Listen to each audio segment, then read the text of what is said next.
Here at Lookup Guest House, we provide our guests with a continuous supply of room amenities.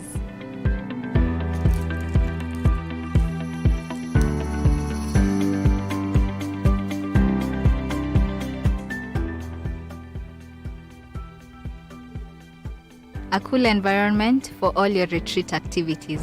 Lookup Guest House Retreat and Prayer Center. For reservation, contact us on info@lookupguesthouse.org or call us on 0746 788 707. Like, follow, subscribe, click the notification button. Join the Lookup TV movement now.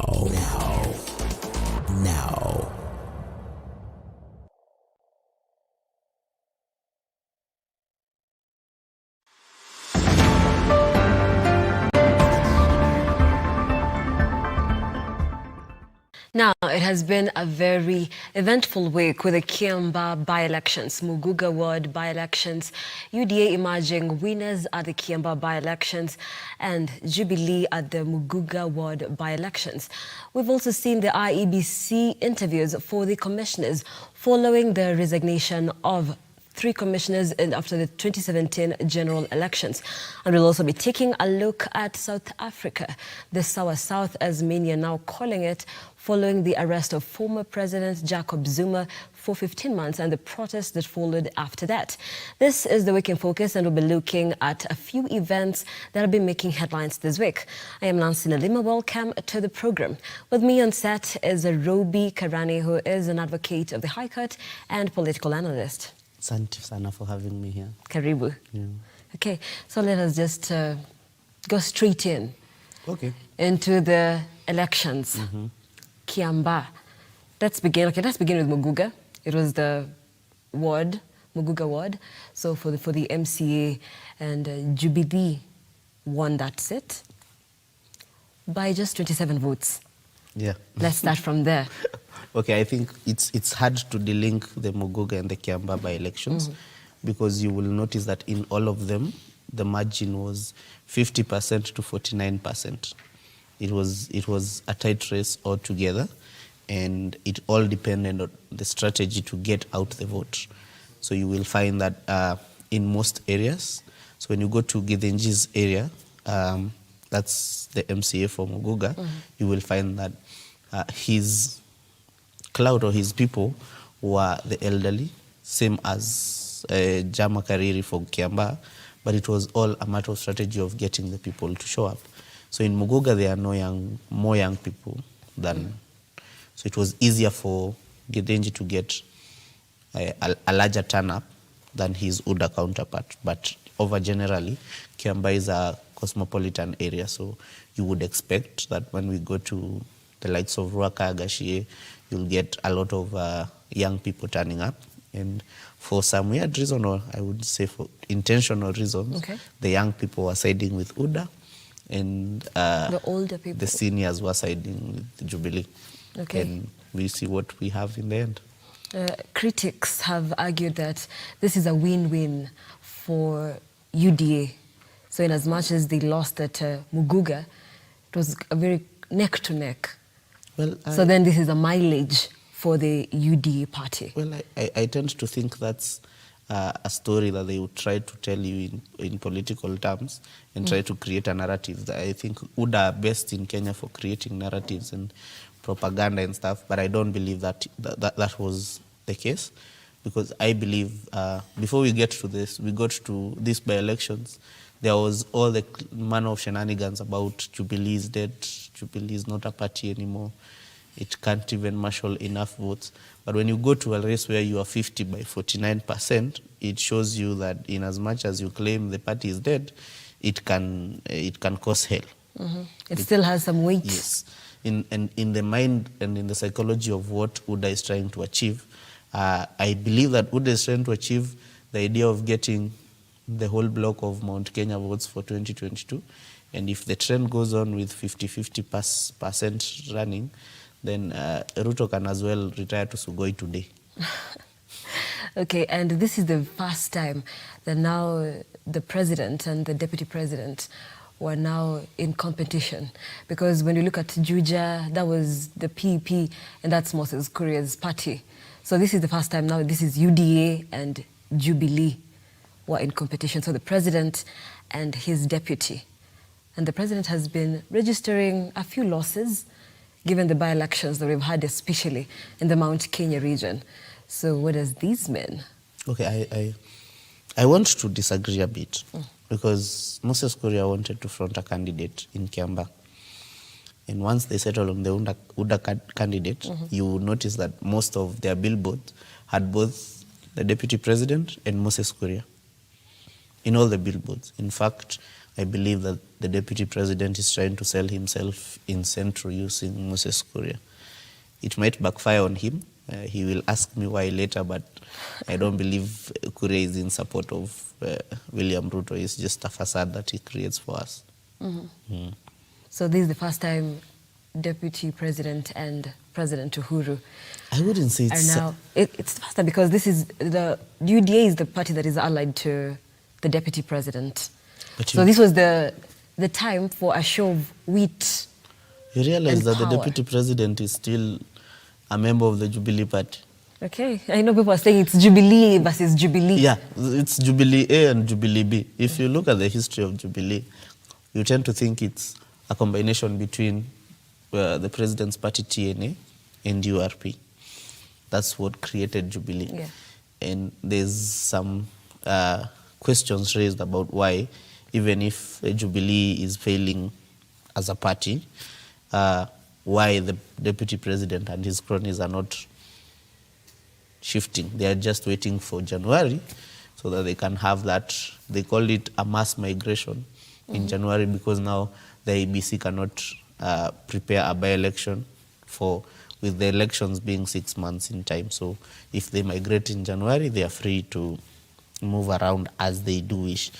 But the fact that they cannot do that now tells you that the ground is not as receptive as they try to make it seem.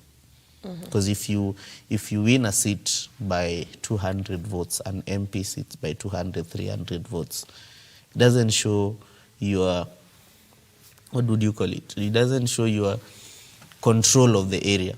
But for a party that was not existing a few years ago and now comes in and clinches the seat.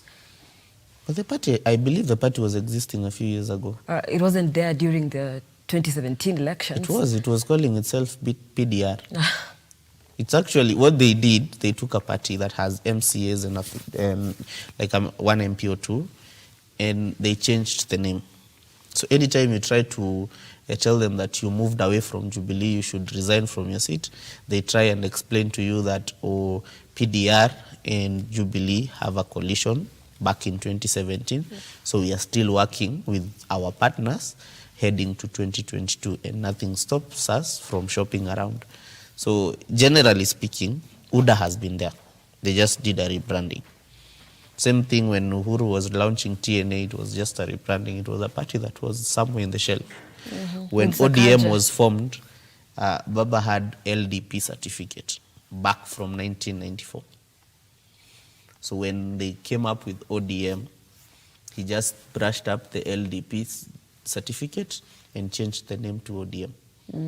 But then ODM was a new party. It wasn't a new party. It was the same party. I try to tell people that the only new parties that you can say people are from new parties are Ford and DP. Because those are the ones that actually broke away from KANU. All the others are just KANU rebranding.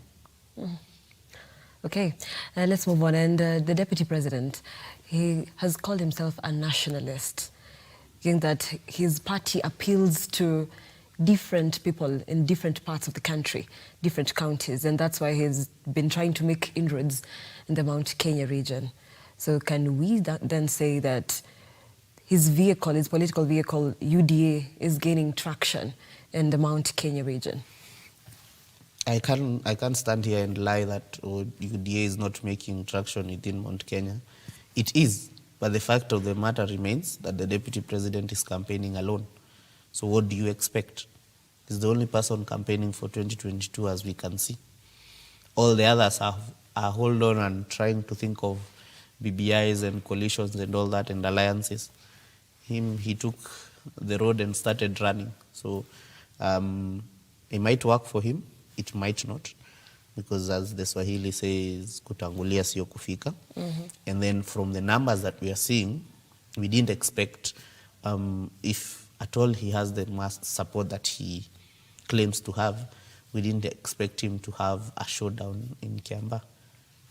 He would have floored them by morning, but 200 votes is not flooring by morning. But you know, actually from that is Kiambaa, we left the there president's at 3 a.m. backyard. That is the president's backyard. So for the deputy president, who is not from the communities on the Mount Kenya region, to actually come and win the Kiambaa election seat.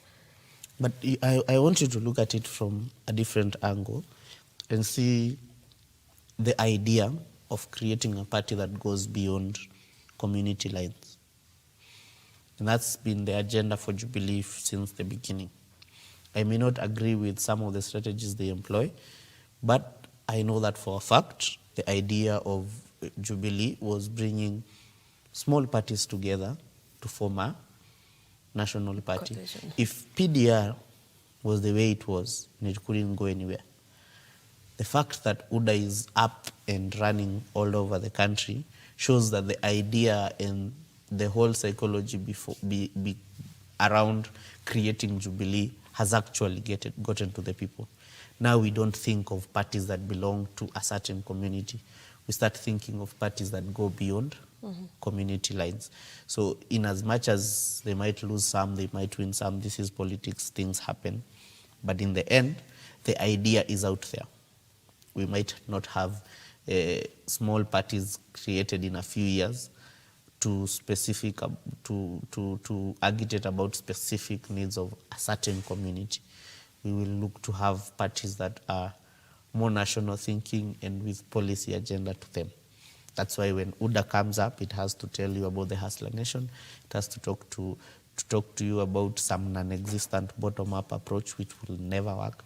But the idea being that you have to create that national appeal to everyone. You can see the Wiper leader nowadays walks around with a watermelon in his boot. Anytime he meets someone, he gives you a watermelon. That's the idea about creating a national appeal.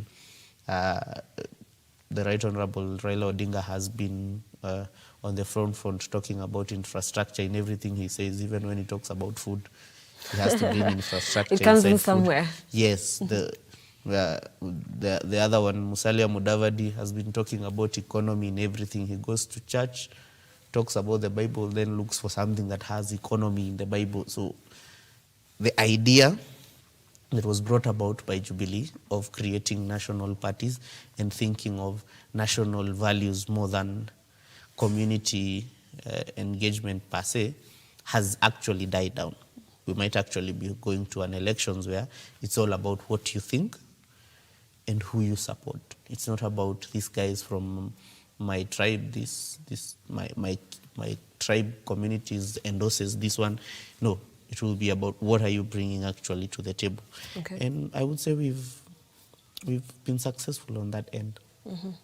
And looking at the by-elections, you were there yourself. Yes. So the allegations, these elections have been marred with a lot of bribery, rigging, and so on. And we saw Kariri Njama cause a little bit of fracas, saying that he would not accept unless votes were recounted in two stations. So do you think there was bribery and fraud? I want you to look at it this way. Even the whole time up to today, we've been talking about the system and the government rigging elections. But Jubilee is the ruling party, and it has been losing elections. So in as much as you want to try and push the agenda of elections being rigged, So if it's the government, then it would have rigged it already. the system with it has IBC, it has the police, it has the state machinery, but they didn't rig. So I tend to think, being a lawyer, I would obviously be happy if Kariri Njama was talking about rigging and all that, because it means business for us. But I am not. I have tried to maintain a certain principle in elections and in political stance that when you lose something, you accept. Because it gives you, what would I say, a stand and a principle and virtues that you stand by. But would you concede if you're convinced it was an unfair election? Things happen. Things always happen. But before we were going to the elections, there were stories about Jubilee giving food to people at night. Then I know for a fact that the headquarters of Kariri Njama was Havila. In 2 weeks before elections, the UDA brigade announces that they will have a concert at Havila, knowing very well that that is not our area, but it's just pushing supporters to go there and cause chaos. Then we had Karuri Primary. Jubilee was organizing prayers. UDA comes up and says they want to do a tournament of football the same day as the prayers, and so when all supporters show up, the police disperse and everyone goes home. So in the end, you could say there was trickery and games from both sides. Okay. But when it comes to the elections, if at all there was some rigging, it would have been from the government. But if it's not, then why would you, standing with the side of the government, talk about being rigged out? Yes, it was close. It was a close one. It was 200. Neck to neck. Yes, and we sympathize with Kariri for not making the cut, but we like to embed the principles of accepting defeat and looking forward and moving on. I would tell you that the only quote-unquote runners-up in a presidential election who conceded defeat was Uhuru Kenyatta. All the others always... But also, but that specific one in 2002, you mean? Yes. Well, did he have a choice, really? Because the whole of Kenya literally voted if he had for chosen, he would, President Kibaki. If he had chosen, he would have complained. That it was rigged out. Yes. But there was no basis, really, was What there? There was. It was a KANU election. We were going for KANU versus NAC. People were shouting about yote yawezekana bila Moi. In Mombasa, the tune was Uhuru na kazi. And between all those things, there were people who belonged to one party who did games or did things that would actually amount to election malpractice. But looking at the bigger goal, I would say he stood up and considered, and we moved on as a country. Okay. So for you, President Uhuru is a man of reputation. For me, I believe that the principles that he has tried to instill in us as some things to aspire for. Have there been, quote-unquote, misdoings in his government? Yes, all governments do. There might be some things that are not working. There might be some things that are working. But him as a person and the virtues and the values that he tries to instill on us is something worth looking up to. Because I don't believe if we take this angle from the Kiambaa by-election between UDA and Jubilee, if we take the same angle to 2022, it would mean that whoever comes number 2 will never accept defeat. We will always try to show issues of malpractice. Yeah. And we will not be healing as a country. I do love the fact, I actually love the idea of having elections because the campaign spurs an economy for some people. In fact, people are making a kill. Yeah, I don't know, there's this notion that we have that whenever we have by-elections, we are going to use a lot of money, or it is going to derail our economy. No. Before elections, before the election day, we actually spur the economy of that area because money is flowing. But then after elections, these issues about rigging, these issues about malpractice or the system about what are the reasons that make our economy fall. Because everyone now stays at home because you're afraid of what will happen out there. But if we had that idea and that value of if I lose, I lose. It's okay if I lose. It's okay if I win. And I can accept defeat where I have lost and look forward to the next time. If we go to that route, then our election would be something we would be proud of rather than be afraid of. When you look at investors looking at 2022, they are all afraid of August 10th, because now from there, the country is in a tense mode. It all depends on how the results are going. Okay. And violence might erupt. But if you looked at it from a point of view, the one who loses will concede. In fact, it is more likely that we will move our economy more during elections than any other time. Any other time. Okay. And looking at the campaigns for the Kiambaa election specifically, there was a lot of mobilization.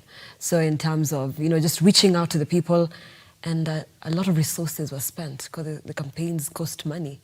Yeah, one day Kiambaa is all red, then it's all yellow. I want you to look at it at this scenario. Okay. The people of Kiambaa are just quiet, doing social media hashtags like everybody else, and then their MP, rest in peace, he passed on, unfortunately. And from the moment IBC declared a vacancy, we started being concerned about Kiambaa. So UDA was doing shopping festivals. It was going to markets with leaders to do shopping in their markets. Kariri Njama was doing food and donations to households. During that time, there were people who were making a killing by just doing designs. There were bloggers in job who have been home having nothing to do. There were activists per se organizing and mobilizing people. I went to Gashie one time, and a lorry showed up going on the side of Kihara, and another one coming from Kihara. So the one going to Kihara was from UDA. And you could see the people actually running towards the lorry. So once the other one for Jubilee came again, they ran towards it. They don't care, just run towards. So once I got down, I asked people, kwa nini mnakimbilia basi, malori? And then they're like, if I am able to just hang on to that lorry, it goes with me over 100 meters, I have 1,000 shillings. Oh. So why should I not run for it? So if you look at it from that angle, you realize it's not as bad as you make it seem. Okay, but I'm looking at it from this angle, that the mobilization, all the energy put into it, because obviously it is an indication, it's a litmus paper of what 2022 holds for the country. Well, if you think about it lightly, you tend to think it's not. Also, it's not a litmus, because in our elections, there are going to be coalitions.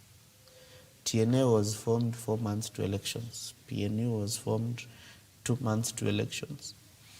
So we are expecting, and it is a fact, that in next year you will start seeing new political formations. So the people you might be considering on opposite sides, next year might actually be on one side. allies. Yes. So even if you consider it a litmus, it's only a litmus in terms of negotiating on the table. Look, I have the muscle, I can. Can bring in the numbers. Yeah, you have to negotiate with me, but doesn't mean that in next year, as things are, everyone will be on separate side. No. That 50-50 in Central might actually turn out to be 100% in support of another candidate that is not even here. So I don't try to look at it as a litmus. I am glad that the people of Kiambaa managed to spur to have some cash flow in their area and to receive a lot of guests around. So even the hospitality industry has been at least thriving for a bit. And by and large, we had an election. The person with the most votes is how our elections are planned. The person with the most votes won. And it was a small margin, but we don't have 2 seats for an MP. So there's only one position. Yes. Okay, so from the results that we've got now, should we say that the mountain has been split? I would say that the mountain is in limbo. it's not sure of where it was to stand. That's what the numbers tell us. By winning seats and losing seats 50-49 and 51-48, it just shows you the mountain is not yet decided on where it's going. Okay. So it might turn all in favor of the deputy president. It might turn all in favor of the president. But it all depends on the formation and the alliances that form the 2022 election. Okay.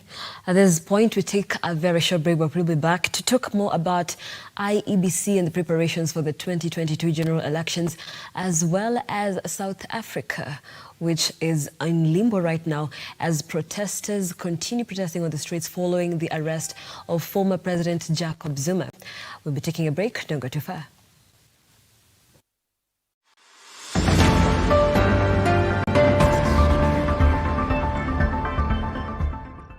Like, follow, subscribe, click the notification button. Join the Lookup TV movement now.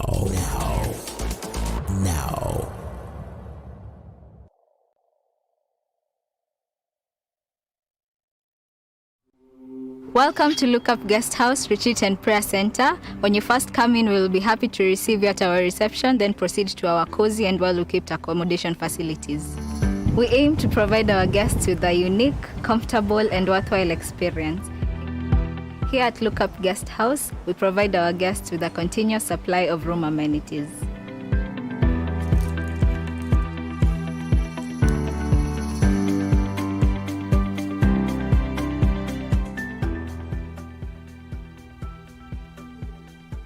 A cool environment for all your retreat activities. Lookup Guest House, Retreat and Prayer Center. For reservation, contact us on info@lookupguesthouse.org or call us on 0746 788 707.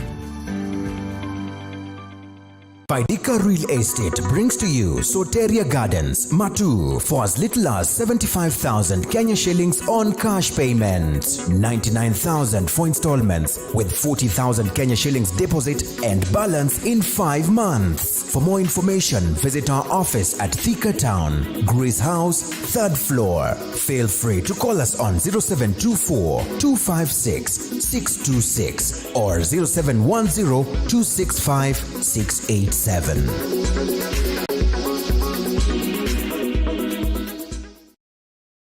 Welcome to the Natural Juicing Center. We are a unique organization that seeks to provide the community with an alternative healthcare option. We specialize in the use of a natural holistic system that focuses on building health through cleansing and nourishing of the body. We utilize a variety of natural health promoting methods in our services, which include juicing therapy, hydrotherapy, colon cleansing, massage therapy, and a comprehensive cleansing service, among others.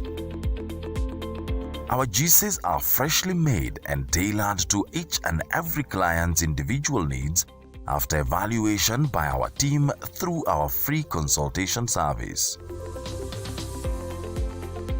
You can now book for any service or order for food supplements on our website www.naturaljuicingcenter.co.ke. You can also visit our center in Kahawa Sukari, house number 1334, Kahawa Sukari Avenue. Natural Juicing Center. Your health is your wealth.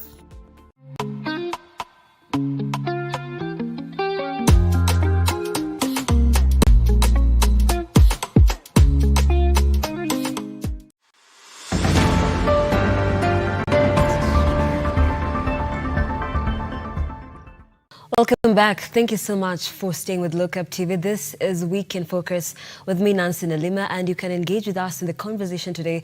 We're looking at inside politics, the Kiambaa by-elections, the preparedness of IEBC for the 2022 general elections, and be taking a look a little bit about South Africa and the South that is now the protests following the arrest of former President Jacob Zuma.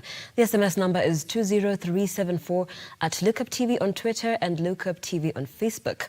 With me on set is Robi Karani, advocate, political analyst, and now joining us is Onchari Oyeyo, who is a political scientist. Karibu. Asante sana. Okay, Onchari, and I'll let you make a brief comment on what we had talked about earlier before we move on about the Kiambaa by-elections. Now that UDA has clenched the seat, what does this mean for the oncoming general elections? Well, a couple of observations. Number one, I think that is serious embarrassment for the president. In addition to what happened in Juja, we expected the party to have prepared to at least, provide some space for him to hide. Unfortunately, they didn't. So now he's exposed, very exposed. That is what you would call the president's bedroom. So it has been invaded. So there's no way you can make it look better, whether it's a small margin or what. In fact, even if UDA could have lost by, let's say, maybe 5,000 votes, still it could have been a bad show for the president.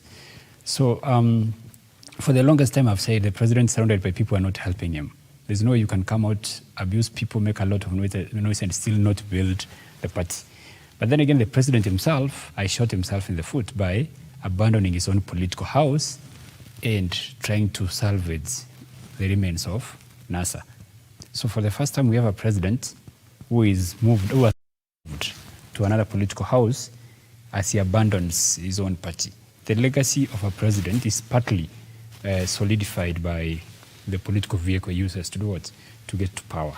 So abandoning Jubilee is a symbolic gesture of the collapse of the president's legacy even before he chucks from office. It's a very bad thing. And it could have been such a wonderful show if Jubilee could have won even after the president has, moved out of Jubilee, because he has been telling the likes of Raila and Musalia to work together instead of trying to put his own house together. Now, well, maybe because his house is already in shambles? He's the president. He has all the resources he needs to actually strengthen the party, even after the deputy president moved out. So the message is sent out there to every Kenyan is Jubilee existed because of Ruto, and now that Ruto has left, it's crumbled. It makes the deputy president look stronger than he is, and which of course works very well for the deputy president's 2022 presidential, plans.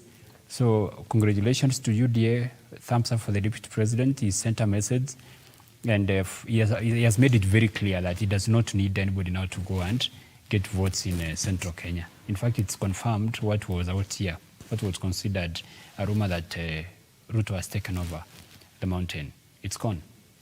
And Jubilee had a very wonderful candidate, very likable. So I'm going to say the party has cost him the seat. If he was vying from some other party, let's call it Donkey, he could have actually won, most likely. Nzama was highly likable compared to even to the UDA candidates. But Jubilee dragged him down. And then again, I hope the president gets to learn so that he gets rid of what I'd call jetsam. The kind of luggage when you have it in a boat, it can capsize. He needs to just get rid of that, and then he can move forward and maybe try to have some strong leadership in the remaining period. Otherwise, it's so bad. Now it's a total lame duck presidency.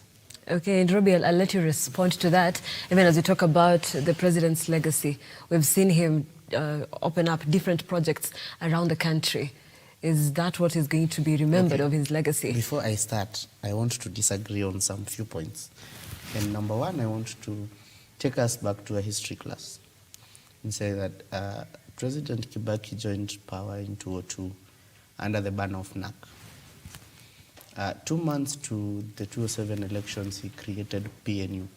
It was a party of national unity, looking to bring all these parties that support him under one roof. As soon as we had a grand coalition government, PNU was dead. So if by all standards, that's what we are using to measure the president's legacy, it's been done before. Okay. The same thing that I have explained with Kibaki, Uhuru joined power under TNA in conjunction with URP. Before 2017, they created Jubilee to bring together all these parties. Now, we are in 2020 heading to an election, and Jubilee is losing by elections. I think I have already said that before, that it's not something that has not been done. So if all our legacy and all our measurement of the president's work will be measured on doing exactly what Kibaki did and calling it a failure, and I don't think it's really fair. But if the president then, his voice is not heard in his backyard, okay, it's a bad look. I want to explain to you something, that the idea of forming Jubilee was bringing together parties to create national ideals and bringing them together such that we don't have a party of a single community. I've said it here before that if it was not for the creation of Jubilee, UDA would not have existed as it is. It would have remained a community party somewhere. But we have been forced by the creation of a party that brings together all these parties to look at parties now that can have the same impact and the same following from across the country. Now, I would tend to disagree on issues about being surrounded by different, by what did you call them? He called them something about dragging him down. Dragging him down. That is the luggage you have to get rid of from a boat so that it does not capsize. And what I want to say is, the president was a member of KANU until 2012. And he came up with TNA from nowhere. And that TNA elevated him to power. He used TNA to create Jubilee. What if Jubilee came up from TNA and URP? What stops him from now extending that? If you look at the slogan of Jubilee, it's an actual handshake. Mm-hmm.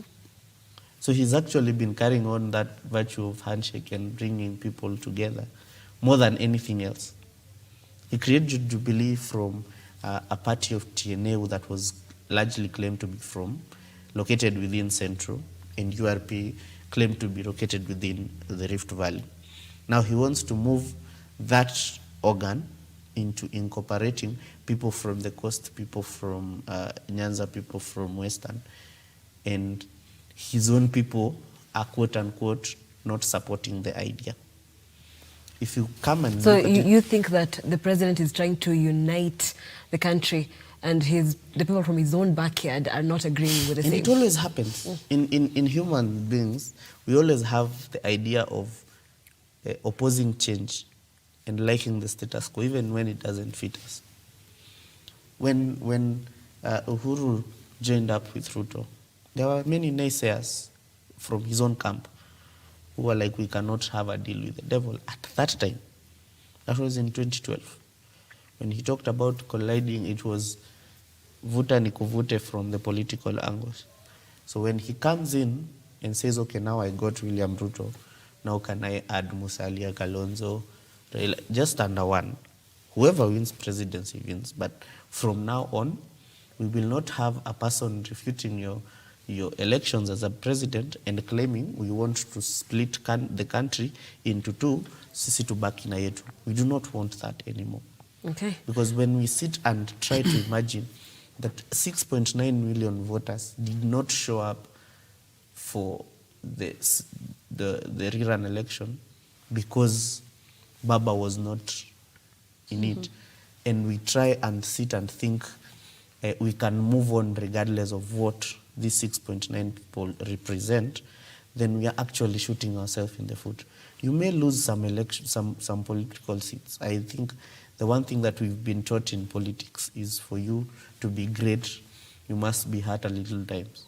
So for you to input the idea of having a country of one people who identify as one, then there will always be fights, in fact, from your own house.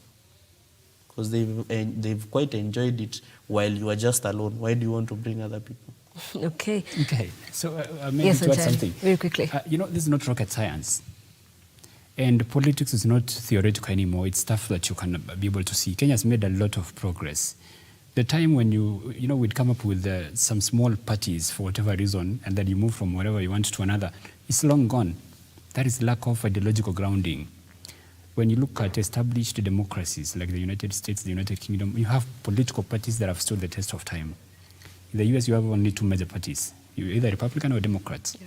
You go to the UK, you have the Labour guys and Conservatives. So that shows some ideological grounding. Now, if you come in through TNA, then at some point there's Jubilee, then you run around and say, you know, it's a solid party, it's going to be around and stuff like that.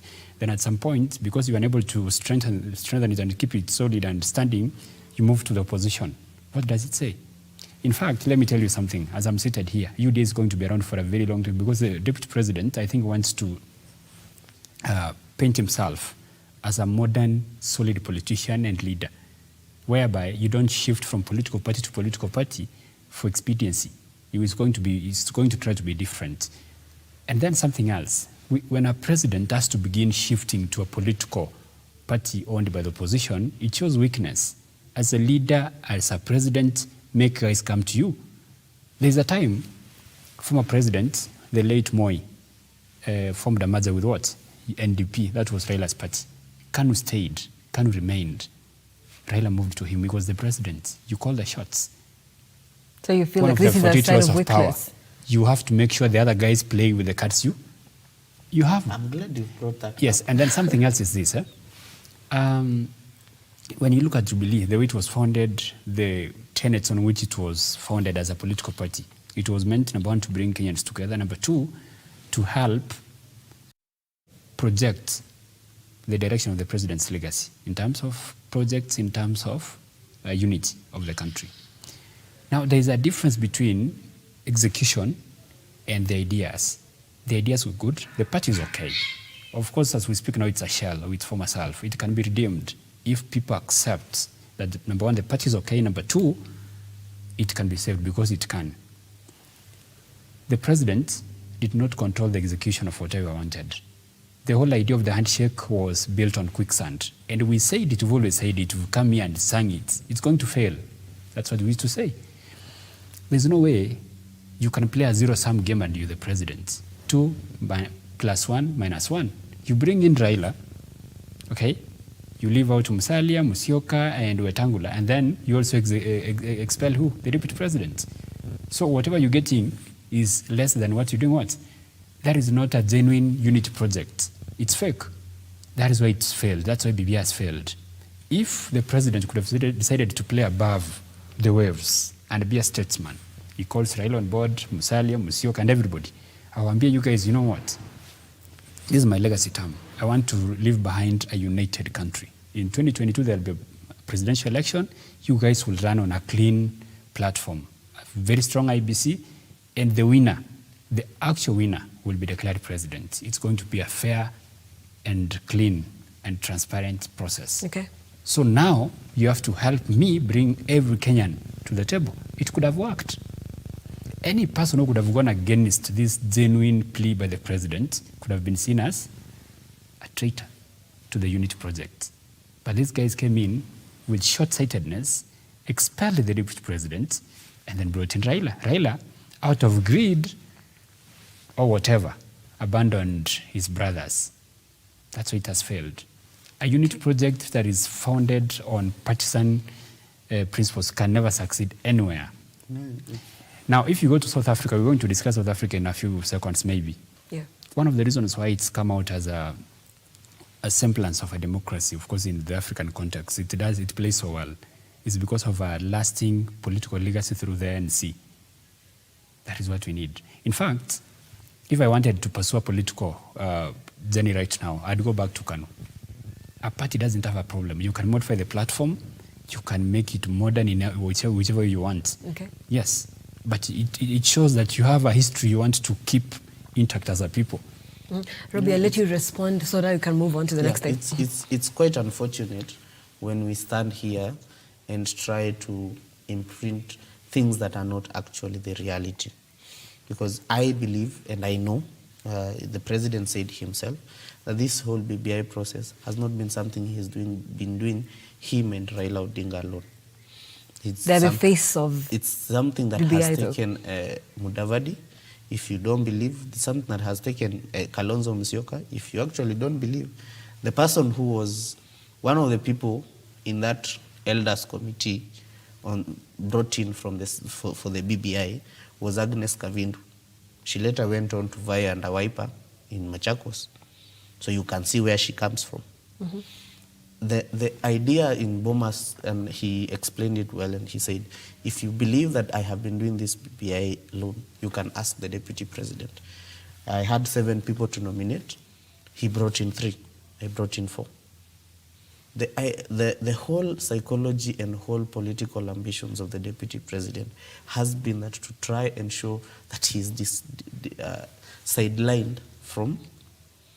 I have gone to state functions that they have reserved a seat for the deputy president, and he didn't show up. For obvious reasons. Then he comes and says, "Oh, I wasn't It's a aware." that cannot tell. As in, Kenyans if cannot at all, buy this. if at all you were not part of this, why do you have members in the BBI committee? Why do all these state functions have a seat for you?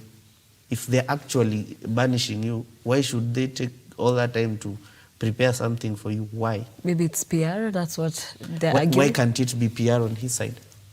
You know, it's that's why I'm saying it's quite unfortunate when you try to put something in the reality, because in the name of the system.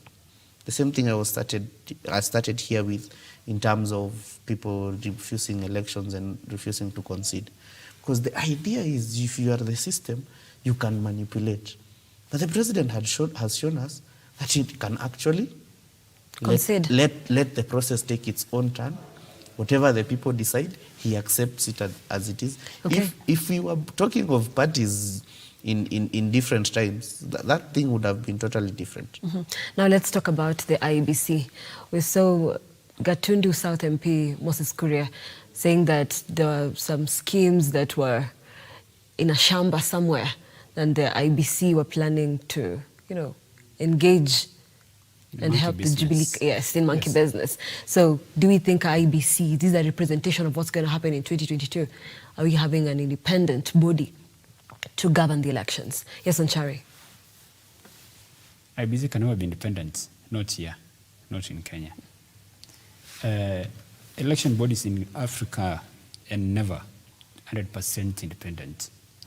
You saw what happened in 2017. There was serious manipulation. The election was nullified. You go back to 2012, there were issues. We had to go to the Supreme Court.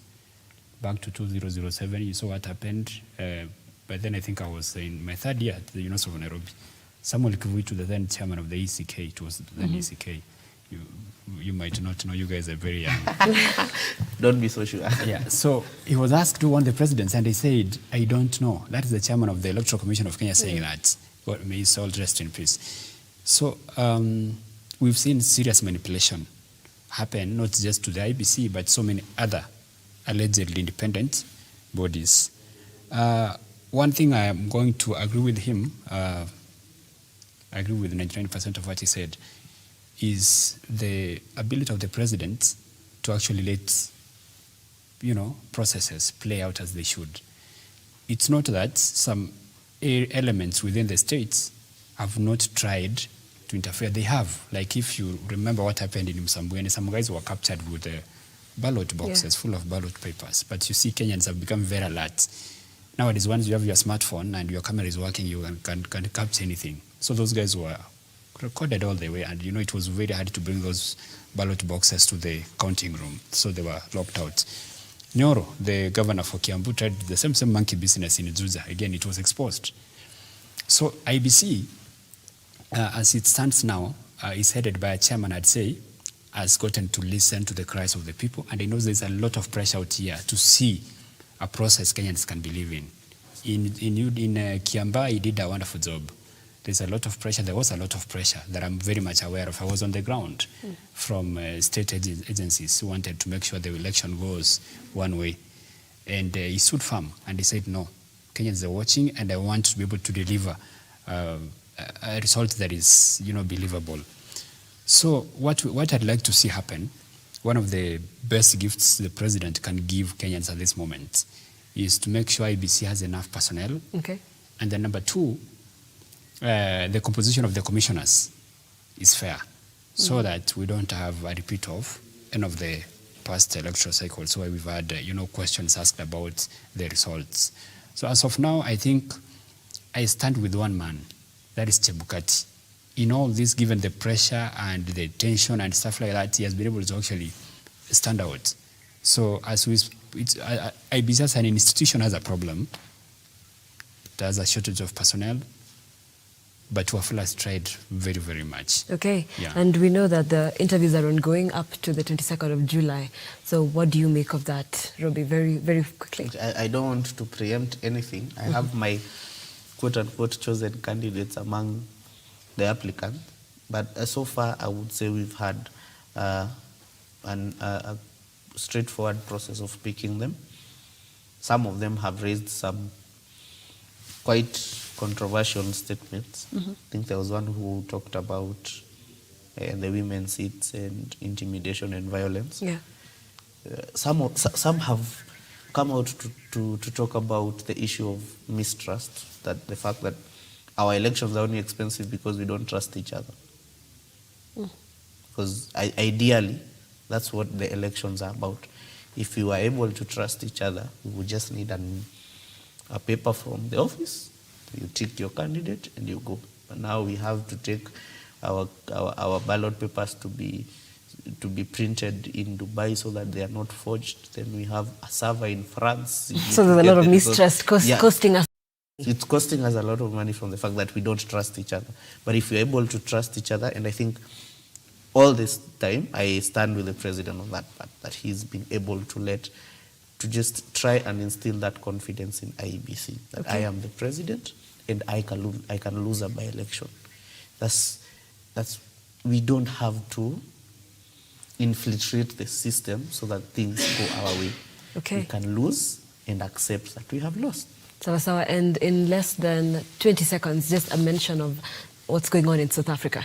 Okay, I first want to make it clear that a lot of people, and in fact the media, has been playing the idea that Zuma was arrested and sentenced for corruption cases, which is not the case.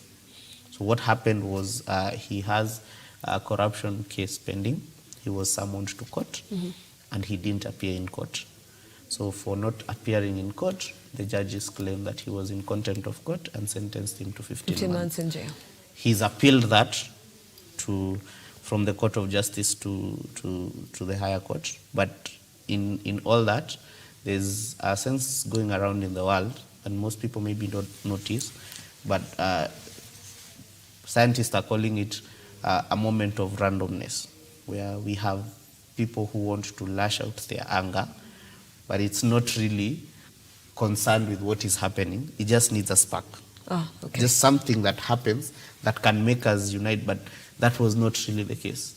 So most of the looting and then going around in South Africa might not actually be about Jacob Zuma, and it's all from their whole anger and bitterness towards each other. Okay, Ontari, very briefly, because we have to conclude in less than 20 seconds, yes. Since 1994, when Nelson Mandela was sworn in as president of South Africa, the property structure of South Africa is on 7% of the population that is white. The remaining 93% at the bottom of the pyramid are like they're totally subservient to the 7%. So it's not about like, Zuma was arrested and stuff like that. And it's not likely to end. Even before this, there were fights. You remember the xenophobic attacks? Yeah. It's all about poverty. It's all about inequality. It's all about the distribution of wealth. And so long as that is going to be like that, it will continue to blow up, to flare up from time to time. In fact, it will get worse. Okay. What South Africa needs to do is to find a way to empower the black population. Those guys live in slums, they do very funny jobs and stuff like that, and they're going to be angry, and they're going to come out and protest and loot. It will be a periodical episode if it's not addressed. That's the ticking time bomb I think Kenyans are sitting on right now. Every year, young men clear from schools and they're out here with papers. No jobs, no nothing. A lot of looting. You remember the amount of money we lost to the likes of Murathe under Kemsa? And the president is watching. He told us there's a commission that is going to give us, the truth. It's not there. Okay. The money is lost. Thank you so much, and thank you, gentlemen, for being part of the conversation. Thank you for and having we've us. come to the end of the Week in Focus right here on Look Up TV. Thank you for watching. I am Nancy Nalim. Until next time, goodbye.